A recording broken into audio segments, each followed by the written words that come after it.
Olá, querido amigo, querida amiga, estimado irmão, estimada irmã.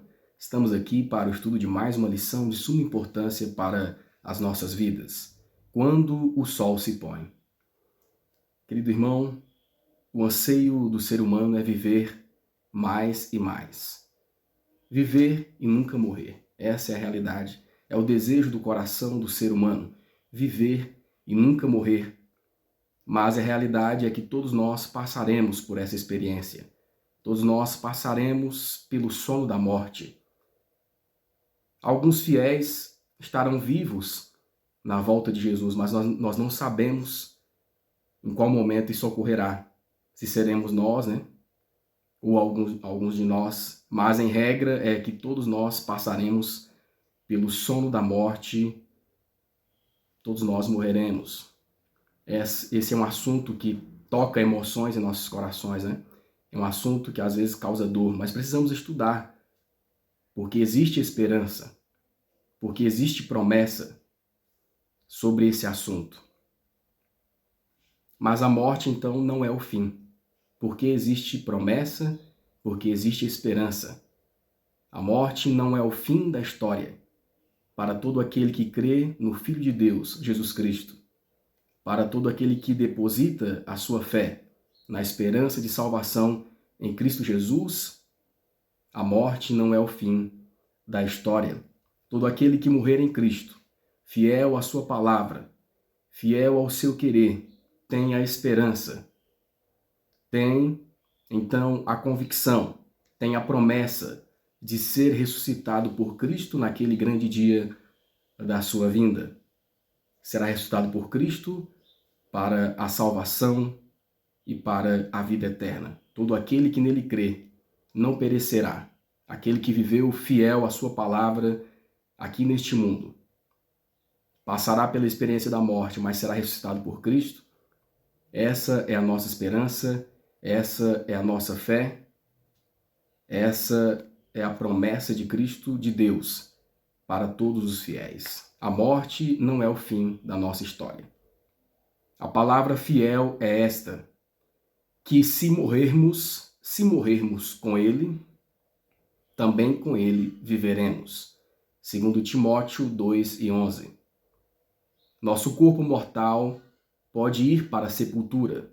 No entanto, a bendita esperança sobrevive até a ressurreição, quando a voz de Jesus invocará o pó que dorme.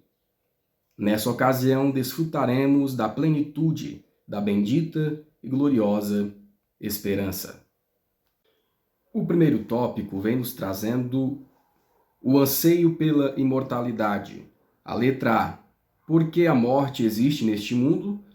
E que esperança o Senhor colocou em nosso coração? Romanos 5, verso 12, Romanos 6, 23, Eclesiastes 3 e 11. Romanos 5, verso 12 diz assim: Pelo que por um homem entrou o pecado no mundo, pelo pecado a morte, assim também a morte passou a todos os homens e por isso todos pecaram. A morte, irmãos, ela penetrou no mundo como consequência do pecado do ser humano. Adão e Eva, os nossos primeiros pais, pecaram lá no início. E como consequência do pecado, entrou a morte no mundo. Nós passamos a ter uma natureza pecaminosa. E o salário do pecado é a morte. Então, pela desobediência, a morte entrou no mundo. E toda a raça humana, todos nós estamos sujeitos ao pecado e todos nós estamos sujeitos à morte também. Agora, a morte não é o fim da história para os fiéis. A morte não é o fim da história para os fiéis. Deus colocou em nosso coração a esperança. Todo aquele que nele crê, em Cristo Jesus, tem a oportunidade de ter uma história diferente, ainda que morra. Cristo Jesus disse, ainda que morra. O fiel, ele viverá, um dia ele viverá. Voltará a viver. Então a nossa esperança, há esperança para o ser humano. O salário do pecado é a morte, mas existe algo para todos os fiéis. Romanos 6 e 23. Porque o salário do pecado é a morte, mas o dom gratuito de Deus é a vida eterna por Jesus Cristo, nosso Senhor. Então nós vemos aqui que por meio de Cristo Jesus, Deus nos oferece de graça a vida eterna. Deus nos oferece de graça a salvação. Mesmo que morramos nesse mundo, mas aqueles que morrerem fiéis à palavra do Senhor, aqueles que morrerem, então, tendo essa esperança em Cristo Jesus, foram fiéis à sua palavra, o honraram nessa terra, honraram a sua palavra neste mundo. Todos esses fiéis têm a oportunidade gratuita, por meio dos méritos do sacrifício de Jesus Cristo, então de voltar a viver, ter uma nova vida, uma vida eterna, uma vida em plena salvação, onde não haverá mais choro, pranto, morte ou dor. Essa é a esperança de todo cristão, essa é a esperança de todo aquele que foi fiel à palavra do Senhor. Diz assim a nota: Deus prometeu a imortalidade ao ser humano sob a condição de obediência. Então, lá no início, Deus prometeu a Adão e Eva, se eles fossem fiéis, eles seriam imortais, mas eles caíram na desobediência, perderam a imortalidade. Mas o ser humano perdeu quando transgrediu, então por meio da transgressão da lei de Deus, eles perderam a imortalidade. E eles não poderiam passar para a sua descendência aquilo que eles não tinham mais. Eles haviam perdido pela transgressão, pela desobediência. Mas agora Deus nos oferece em Cristo Jesus. Cristo Jesus veio para nos resgatar do pecado, das mãos do inimigo de Deus, de Satanás. E ele morreu em nosso lugar. Agora, por meio de Cristo, nós podemos alcançar vida eterna. Mas todos aqueles que vivem fielmente a sua palavra, todos aqueles que têm a esperança em Cristo Jesus e aceitam os seus méritos, o seu sacrifício em seu lugar. Não haveria esperança para a raça caída se Deus, pelo sacrifício de seu Filho, não tivesse deixado a imortalidade ao alcance deles. É somente por meio de Cristo que se pode obter a imortalidade. O segundo tópico vem nos falando a alma. A letra A. Visto que a alma é a soma do pó da terra, mais o sopro de Deus, que ele concedeu na criação, o que devemos entender sobre o momento da morte? Eclesiastes 12, 7, Tiago 4 e 14.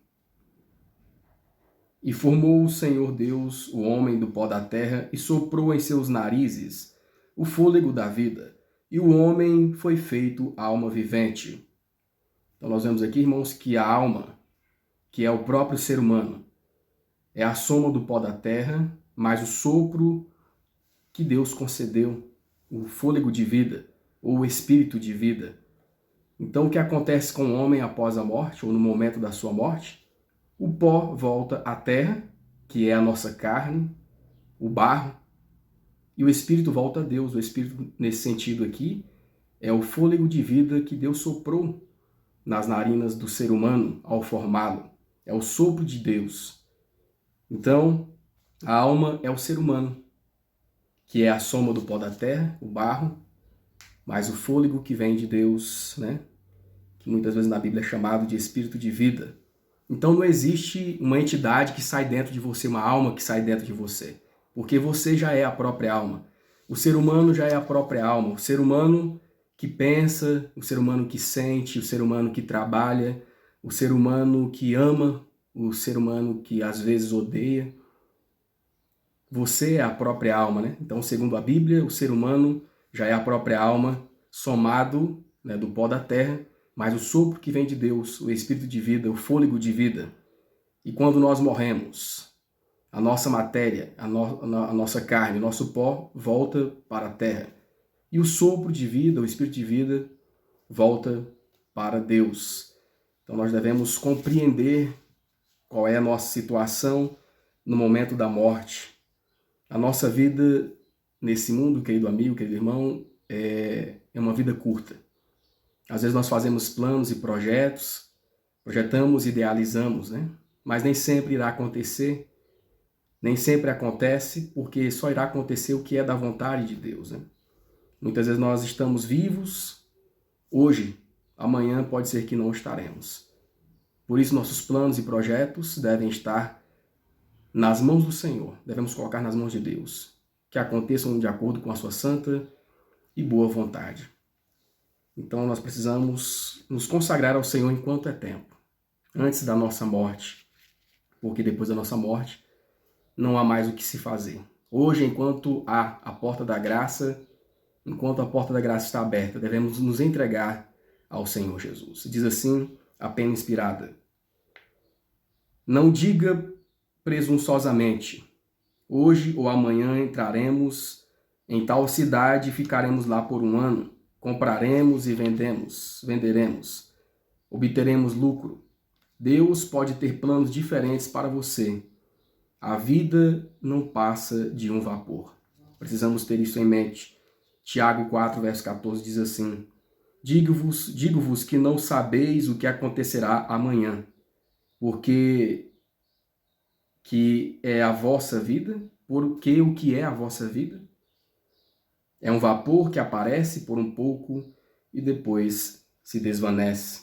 Precisamos então colocar as nossas vidas, que é um sopro, nas mãos do Senhor.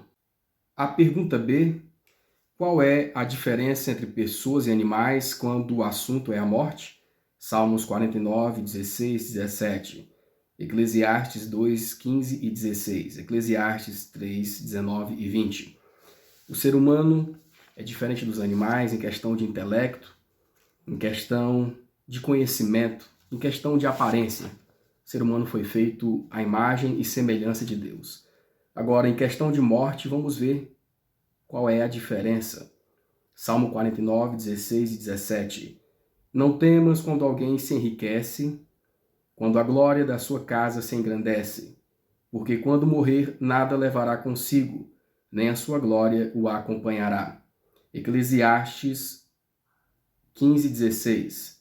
Como acontece ao tolo, assim sucederá a mim. Porque então busquei mais a sabedoria, da mesma forma que acontece ao tolo, a morte também acontecerá ao sábio. Eclesiastes 3, 19 e 20. Porque o que sucede aos filhos dos homens, isso mesmo também sucede aos animais. A mesma coisa lhes sucede. Como morre um, assim morre o outro. Todos têm o mesmo fôlego, e a vantagem dos homens sobre os animais não é nenhuma, porque todos são vaidade. Todos vão para um lugar, todos são pó, e todos ao pó tornarão. Irmãos, não trouxemos nada para esse mundo e não levaremos nada com a nossa morte. Em termos de morte, tanto homens como animais são iguais. Como diz aqui a Bíblia, irão para o mesmo lugar, todos retornarão ao pó. E o fôlego de vida retornará a Deus, o sopro de vida retornará a Deus. Então não há diferença na morte. Portanto, não há vantagem nessa questão de morte do homem sobre o animal, ou do homem tolo sobre o homem sábio, ou do homem sábio sobre o homem tolo. Para todos há a mesma sentença, a sentença de morte. Por isso nós não devemos ficar nos vangloriando, né? Sou mais famoso, tenho mais bens, achando que somos melhores do que outras pessoas. Porque tudo nesse mundo, conforme a palavra de Deus que nós estamos lendo aqui, tudo nesse mundo é vaidade. A juventude é vaidade, a beleza é vaidade, as riquezas são vaidades, ainda mais quando elas não são usadas para a glória de Deus aqui nessa terra, porque tudo vai passar, né? Então, todos nós voltaremos ao pó, assim como os animais. E assim como morre o sábio, também morre o tolo. Os textos bíblicos aqui são bem claros, são muito claros quanto a isso. No último suspiro, a nossa alma, que é o nosso corpo, a junção do nosso corpo com o espírito de fôlego de vida que vem do próprio Deus, forma a nossa alma, né? E a nossa alma então é mortal. No último suspiro, nós perdemos a vida. O fôlego volta para Deus e a nossa carne, o nosso pó, o nosso barro, voltará para a terra. Então, segundo a Bíblia, não existe espíritos que ficam vagando aí, né? Atormentando outras pessoas, mas retorna à terra e o fôlego de vida retorna para Deus. Devemos entender a palavra do Senhor conforme a Bíblia Sagrada. A genealogia da nossa raça, fornecida pela inspiração, não se origina numa linhagem de germes, moluscos ou quadrúpedes que evoluem, mas no grande Criador. Então, alguns ensinamentos de faculdades, né, e de teorias humanas, que o homem veio do germe, veio do Big Bang, né, e foi aos longos anos, né, foi se tornando ser humano, veio do macaco e outras situações. Tudo isso é contra a palavra de Deus. O ser humano veio das mãos do Criador. O ser humano vem das mãos do Criador. Embora formado a partir do pó, Adão era filho de Deus. Deus o colocou como seu representante acima das ordens inferiores dos seres. Os animais não podem entender nem reconhecer a soberania de Deus, mas o Senhor lhes concedeu a capacidade de amar e servir ao ser humano. Ó, maravilhoso amor de Cristo que se curva para curar o culpado e aflito. A divindade se entristece com os males da humanidade sofredora, mas também os alivia. Foi a mesma voz que comunicou vida ao ser humano, criado do pó da terra, que transmitiu vida ao agonizante paralítico. Desse modo, o mesmo poder que havia vivificado o corpo, renovou-lhe o coração. Aquele que na criação falou e tudo fez, mandou e tudo logo apareceu, tinha ordenado vida à alma morta em ofensas e pecados. Então nós vemos aqui, irmãos, nós não devemos nos vangloriar do que nós temos, da nossa própria vida, mas devemos entregar a nossa vida nas mãos do Senhor.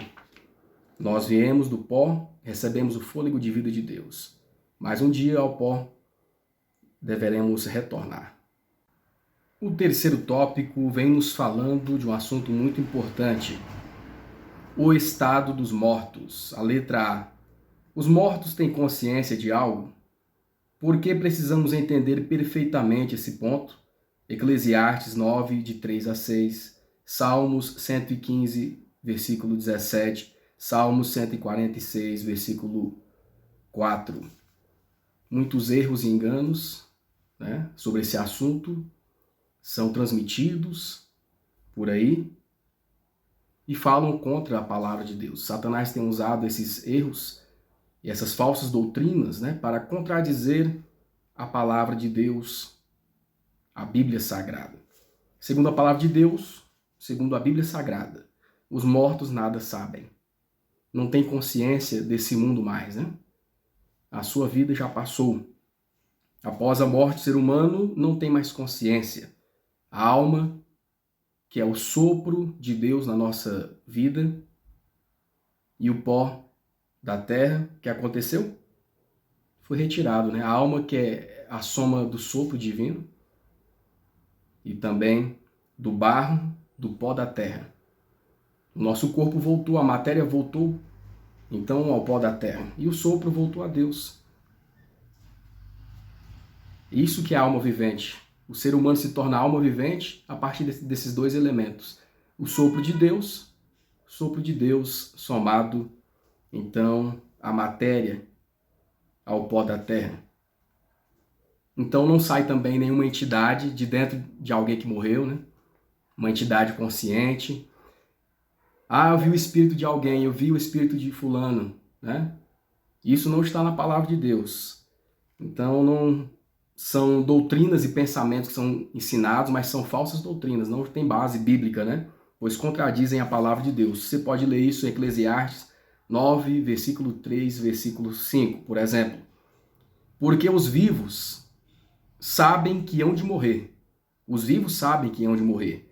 Mas os mortos não sabem coisa nenhuma, nem tampouco eles têm jamais recompensa. Mas a sua memória ficou entregue ao esquecimento. Então os mortos não sentem mais amor, não sentem mais inveja, não sentem os sentimentos naturais do ser humano, não tem mais consciência da vida. O verso 6, Eclesiastes 9, verso 6 agora. Até o seu amor, o seu ódio e a sua inveja já pereceram, e já não tem parte alguma neste século, em coisa alguma do que se faz debaixo do sol. Então é importante nós compreendermos essa verdade, né? esse ponto, esse assunto, porque Satanás tem usado de grandes sofismas para enganar a muitos, né? Fazendo com que as pessoas creiam diferente do que está na palavra de Deus. O que a Bíblia nos diz mais sobre o estado de consciência dos mortos? O seu amor, a sua consciência, né? Sentimentos, não existe mais. Salmo 115, verso 17. Os mortos não louvam ao Senhor, nem os que descem ao silêncio. Salmo 146, versículo 4. Sai-lhes o espírito, ou seja, o fôlego de vida, e eles tornam para a sua terra. Naquele mesmo dia perecem os seus pensamentos. Então, a partir do momento que nós temos o último fôlego de vida, morremos, né? Pereceu todo o nosso conhecimento, o nosso sentimento, a nossa consciência. Então, o espírito de profecia nos esclarece sobre esses enganos também. Ainda mais nesses últimos dias, Satanás está fortemente trazendo doutrinas falsas, contrárias à palavra de Deus. Essas doutrinas vêm de muito tempo, mas não têm base bíblica e são ensinadas, né? São transmitidos em várias situações e muitas pessoas estão no erro, não estão entendendo, não têm o conhecimento conforme a palavra de Deus. Mas hoje nós temos o privilégio e a oportunidade de conhecer conforme a palavra de Deus esse assunto, o estado dos mortos.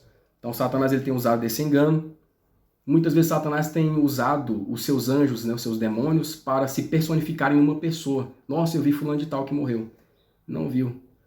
Satanás ele se personifica nas pessoas que morreram e pode aparecer para algumas pessoas, né?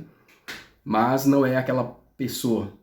É Satanás usando dos seus enganos e artifícios para enganar os seres humanos, espalhando doutrinas falsas, espalhando pensamentos de homens contrários à palavra de Deus, inventando vãs doutrinas, né, para confundir e para atrapalhar o plano da salvação em Cristo Jesus para cada ser humano. Diz assim o Espírito de Profecia, nos esclarecendo sobre esse assunto. O Espiritismo é a obra-prima do engano. É a ilusão mais bem-sucedida e fascinante de Satanás, calculada para conquistar a simpatia dos que tiveram de sepultar seus entes queridos.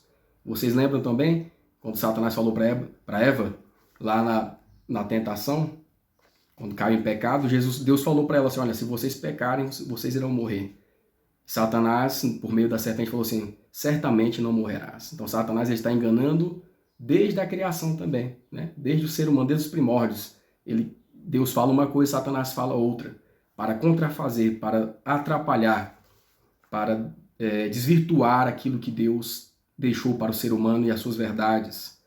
Anjos maus surgem com a aparência desses amados familiares.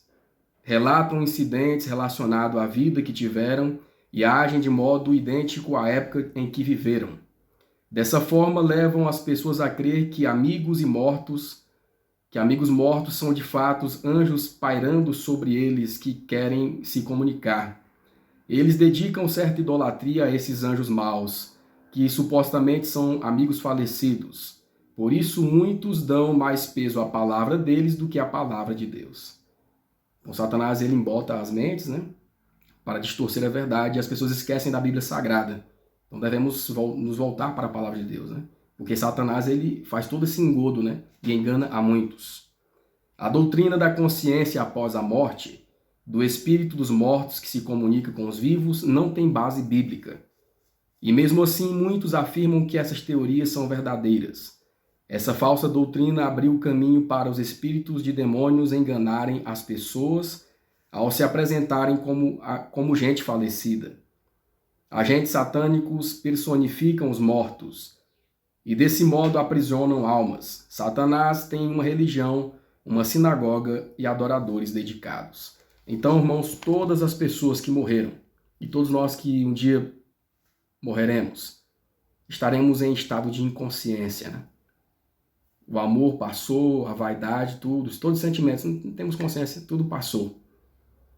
Então, nós não devemos, né, acreditar nessas situações, mas devemos acreditar na palavra de Deus, na Bíblia Sagrada, onde está tudo relatado para o nosso conhecimento, para o nosso ensino.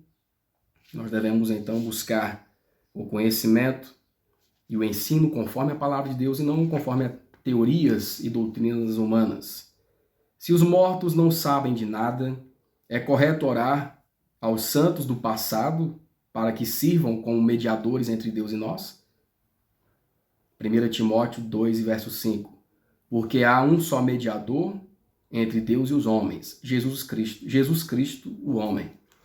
Então nós vemos aqui, irmãos, que não existe, estado de consciência após a morte. Nós não devemos orar para alguém que esteja morto, para que faça algo por nós, porque ele não voltou à existência. Ele não existe mais. Apenas a sua memória aqui na terra, do que ele fez, mas diante de Deus ele não está, porque é um só mediador e há um só Deus, e esse mediador é Cristo Jesus. Então nós não devemos orar em favor dos mortos e nem orar pedindo algo, porque eles nada podem fazer segundo a palavra de Deus, segundo a Bíblia Sagrada, os mortos nada sabem. Agora, aqueles que morreram fiéis, eles estão no sono da morte, aguardando a volta de Jesus, porque morreram nessa esperança. E quando Jesus voltar, então, vai voltar para recompensá-los, vai trazê-los de volta à existência, e ali o Senhor dará a cada um dos fiéis a imortalidade. Então, os fiéis que morreram na ressurreição em Cristo Jesus se tornarão imortais. Agora, os ímpios que morreram nessa condição, na vida de pecado, que não se arrependeram, não se entregaram a Jesus, eles ressuscitarão para ver a glória de Cristo, mas também receberão a sua sentença final, a sua sentença eterna. Eles morrerão, perderão a salvação e morrerão a morte eterna. Sofrerão a morte eterna, nunca mais existirão. Os ímpios, acontecerá dessa forma com eles, mas todos os que morreram, independente de ser justo ou injusto, justo ou ímpio, todos que morreram nesse momento estão em estado de consciência, nada sabem e nada podem fazer. Devemos orar somente a Cristo, ao Espírito Santo, a Deus, pedindo salvação, pedindo perdão. Em nome de Jesus, oremos a Deus e Ele assim nos recompensa conforme a sua palavra. Essa é a palavra do Senhor que nós encontramos na Bíblia Sagrada. O quarto tópico vem nos falando esperança na sepultura. Nós vamos ver aqui que apesar da morte, quem tem esperança? Podemos ter esperança, os fiéis, os obedientes.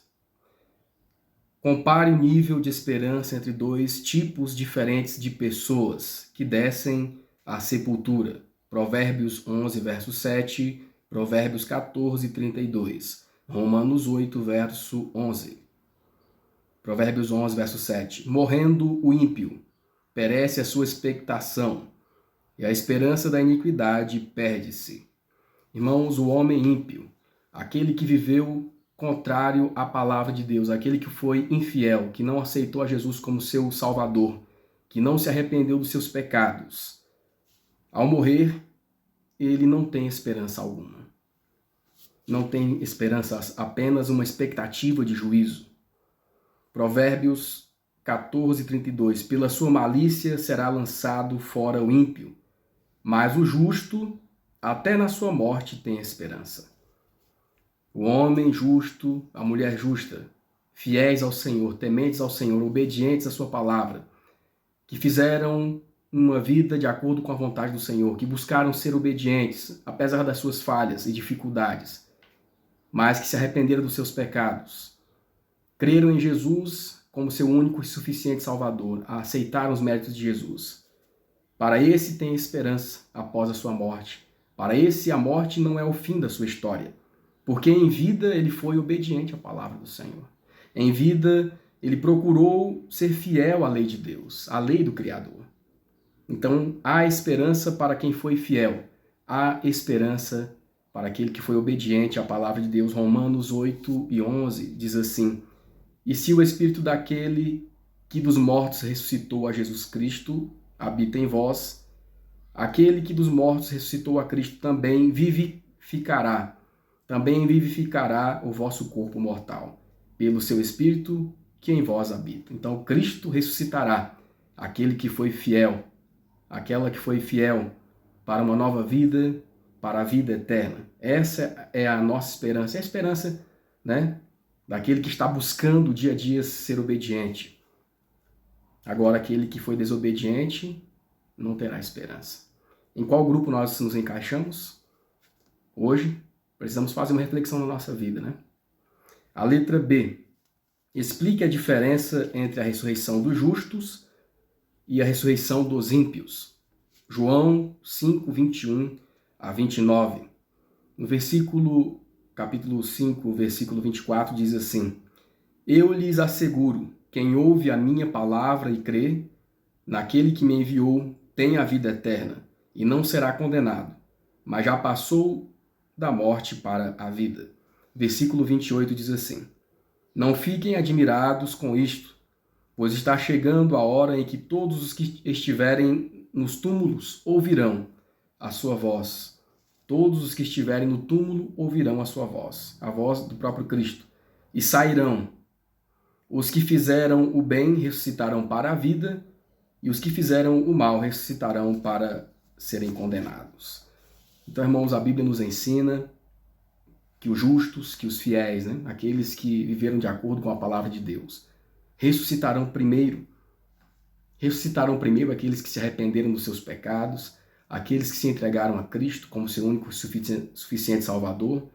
Eles ressuscitarão primeiro, né, porque creram no sacrifício de Cristo em prol da sua vida. Então, só os que ressuscitaram primeiro receberão uma boa recompensa, porque foram obedientes, foram fiéis, e Cristo os ressuscitará e os eternizará. Não serão eternizados, ganharão a vida eterna, salvação eterna. Um novo céu, uma nova terra, um novo lar. Você pode ler depois em Apocalipse, capítulo 20, versículo 5, né? A primeira ressurreição dos justos. Então, nós vemos aqui que os fiéis serão ressuscitados primeiros.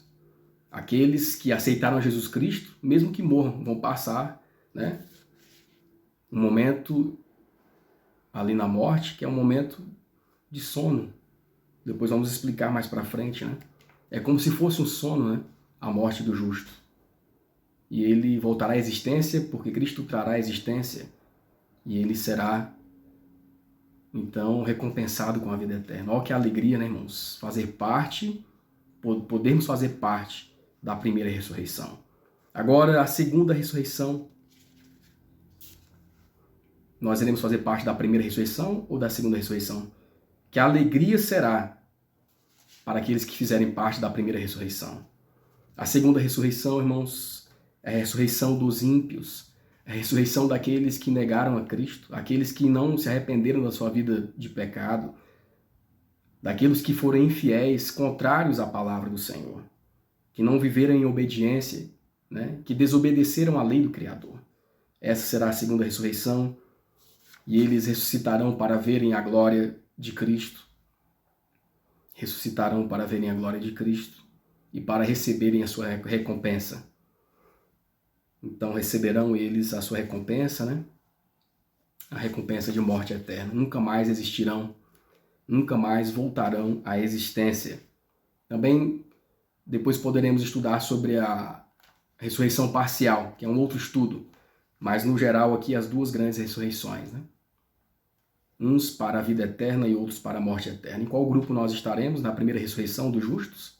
Ou na segunda ressurreição dos ímpios?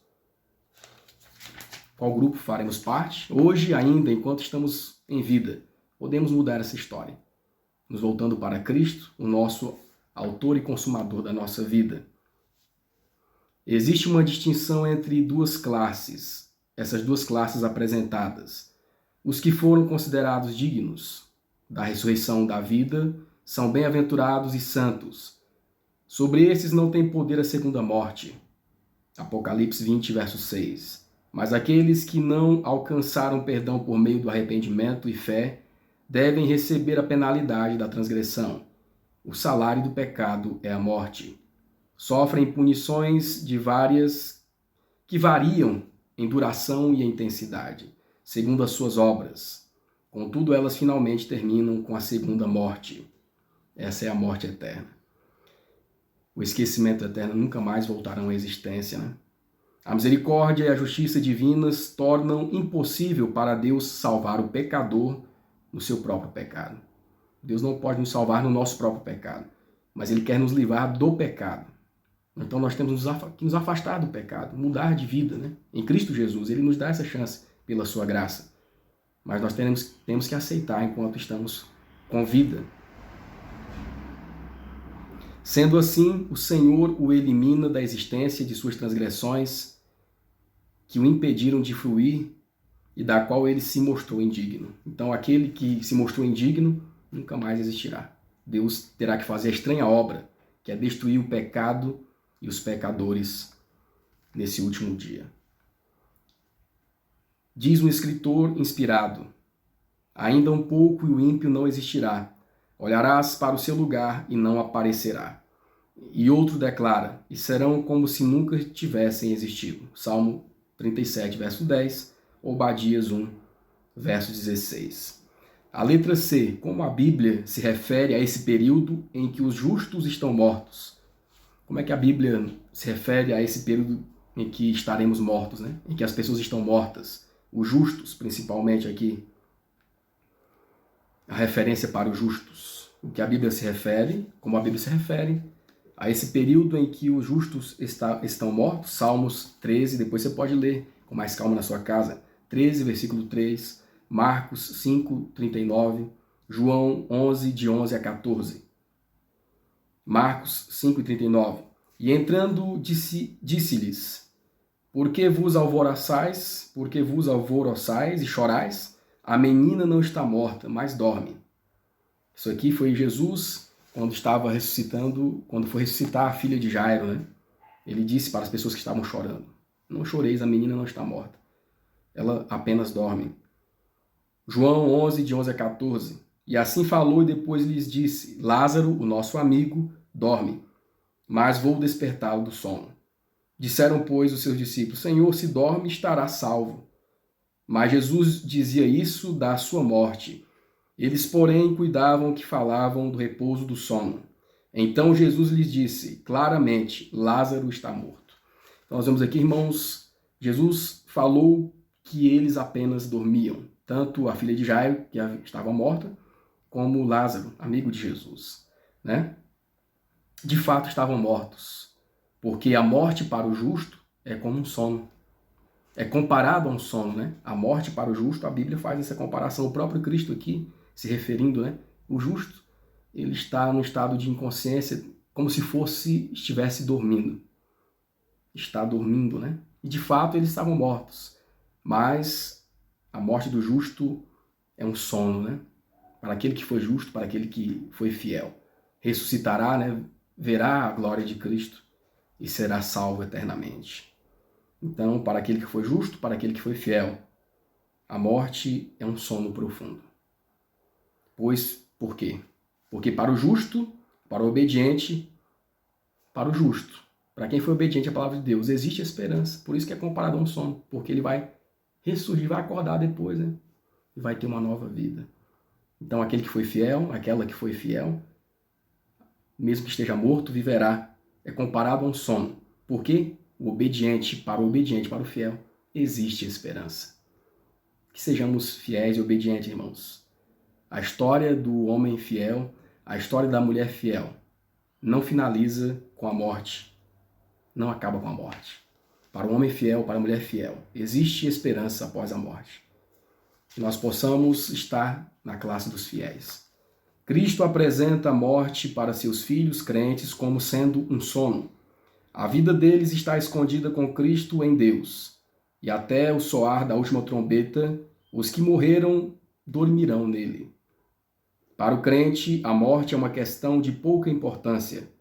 Cristo a menciona como se fosse um breve instante. Todos os preciosos mortos ouvirão sua voz na segunda vinda e sairão para uma vida gloriosa e imortal.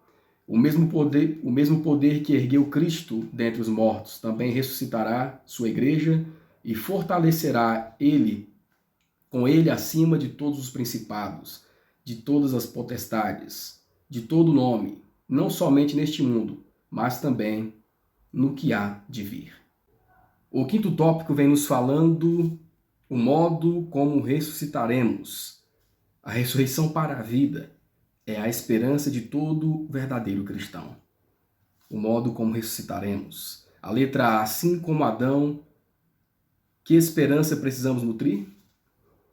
1 Coríntios 15, de 12 a 23. Adão caiu no pecado, desobedeceu à lei de Deus, Adão e Eva, se afastaram dos caminhos do Senhor e puderam ver, né? Adão viu a consequência visível do seu pecado. O primeiro animal que foi morto, a primeira morte que aconteceu. Ele viu as situações acontecendo aos seus olhos, tudo por causa da sua consequência. E toda a sua descendência, então, passou a ter a natureza pecaminosa e, por consequência, estava sujeita ao pecado e à morte. Mas Adão ele tinha a esperança, pois Deus apresentou para ele o plano da redenção.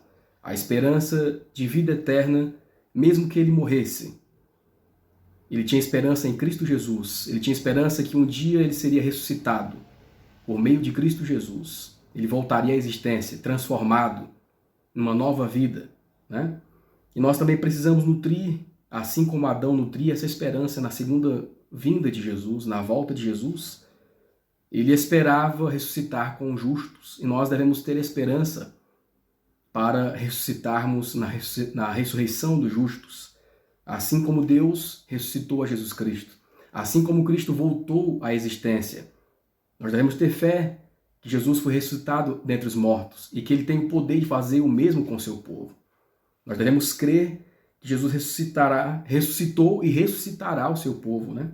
Precisamos ter essa fé, essa crença, e é isso que Satanás quer tirar da nossa mente, inventando muitas teorias, muitas falácias que Cristo não ressuscitou, né, para nos tirar a esperança do nosso coração. Então precisamos crer na ressurreição de Cristo.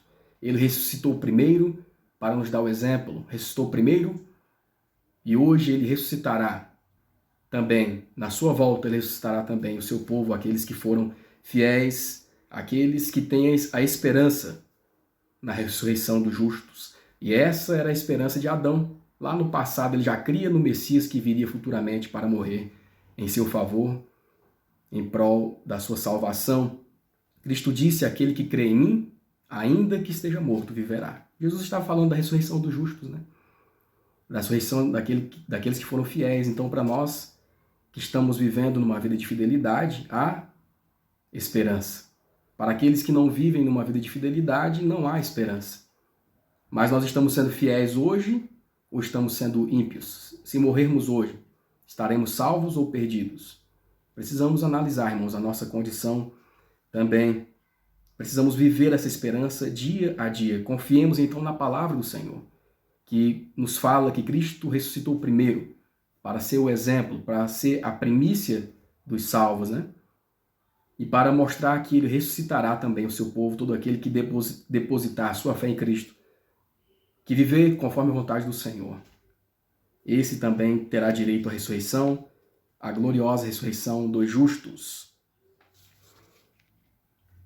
1 Coríntios 15, versículo 20.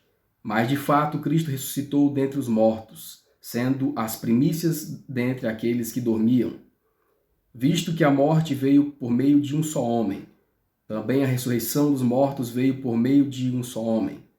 Pois da mesma forma como em Adão todos morreram, em Cristo todos serão vivificados. Então, por meio de Adão veio o pecado, veio a consequência que é a morte eterna. Mas por meio de Cristo, que foi ressurreto, por meio dele, todos nós seremos vivificados. Todos aqueles que depositaram a sua fé em Cristo Jesus, que viveram conforme a sua vontade, esses serão ressuscitados na ressurreição dos justos, né? Desde a ressurreição parcial, já haverá a ressurreição dos justos. Então nós devemos crer nessa promessa da palavra de Deus. No Jardim do Éden, Adão já cria nessa promessa, o grande conflito, página 647. Por quase 1000 anos, suportou com paciente humildade o castigo da transgressão. Então Adão, por quase 1000 anos, suportou a consequência do seu pecado. Arrependeu-se fielmente do próprio pecado, confiou nos méritos do Salvador prometido e morreu, na esperança da ressurreição, a ressurreição dos justos. A letra B, descreva como ocorrerá a ressurreição do fiel povo de Deus. 1 Coríntios 15, 42 a 55. Então, a ressurreição do justo, como ocorrerá? 1 Coríntios 15, versículo 42. Assim será a ressurreição dos mortos. O corpo que é semeado é perecível e ressuscita imperecível. É semeado em desonra e ressuscita em glória. É semeado em fraqueza e ressuscita em poder. É semeado em corpo mortal, natural, e ressuscita um corpo espiritual. Então nós vemos aqui, irmãos, o corpo dos justos serão transformados, os justos mortos, né? Os justos mortos serão transformados. Morreu, quando voltar à existência, pela glória do Senhor será transformado. Mesmo aqueles que morreram, estavam sem braço, né? Aquele que morreu e tinha alguma situação de necessidade especial, né? Ele era, vamos dizer assim, tinha um defeito físico, voltará à existência agora perfeito, né? Em Cristo Jesus não haverá defeito algum. Então, os que estiverem vivos na volta de Jesus, conforme a palavra de Deus, você pode ler mais na sua casa, serão transformados também no abrir e fechar de olhos. Muitos estarão vivos, né? Não sei se eu e você, ou quando será a volta de Jesus. Os sinais estão aos nossos olhos, mas nós não sabemos nem o dia nem a hora. Se não morrermos, seremos transformados no abrir e fechar de olhos. Aqueles que são fiéis, né? Serão transformados no abrir e fechar de olhos pela glória do Senhor. Diz assim o versículo 51. Eis que eu lhes digo um mistério. Nem todos dormiremos, mas todos seremos transformados. Tanto os vivos como os mortos, fiéis, né? No momento, no abrir e fechar de olhos, ao som da última trombeta. Pois a trombeta soará, os mortos ressuscitarão incorruptíveis, e nós seremos transformados. Pois é necessário que aquilo que é corruptível se revista de incorruptibilidade, e aquilo que é mortal se revista da imortalidade. Versículo 54 do capítulo 15 de 1 Coríntios. Quando, porém, o que é corruptível se revestir da incorruptibilidade, e o que é mortal de imortalidade, então se cumprirá a palavra que está escrita: a morte foi destruída pela vitória. Onde está, ó morte, a tua vitória? Onde está, ó morte, o seu aguilhão? Então nós vemos aqui, irmãos, a grande recompensa dos justos salvos no Senhor. Serão ressuscitados, serão transformados. E os vivos fiéis serão transformados também. O corpo que era corruptível se tornará incorruptível. O corpo que era mortal terá agora a imortalidade pela glória do Senhor. A glória do Senhor para os justos é benéfica. Transformação, imortalidade e incorruptibilidade. Agora a glória do Senhor para os injustos, para os infiéis. A glória do Senhor vai destruir pecados e pecadores. Porque Deus não pode habitar junto com o pecado. Irmãos, qual é o nosso lugar? A reflexão de hoje, onde nós estaremos? Estarei na ressurreição dos justos ou na ressurreição dos mortos? Qual será a nossa recompensa?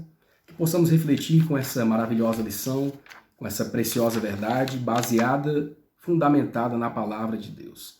Não deixemos que os ensinos humanos, doutrinas de homens, enganos de Satanás venham tirar da nossa mente a esperança na breve volta de Jesus, a esperança na ressurreição dos justos. Que a graça de Jesus esteja conosco, que possamos compreender a sua palavra. A terra tremeu com força quando o Filho de Deus chamou os santos adormecidos. Eles responderam ao chamado e saíram revertidos de gloriosa imortalidade, clamando: vitória, vitória sobre a morte e a sepultura.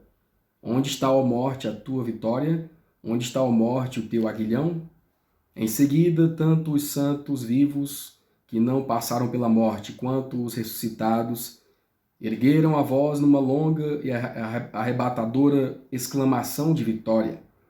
Aqueles corpos que haviam descido à sepultura com as marcas da doença e da morte ressurgiram com saúde e vigor imortais.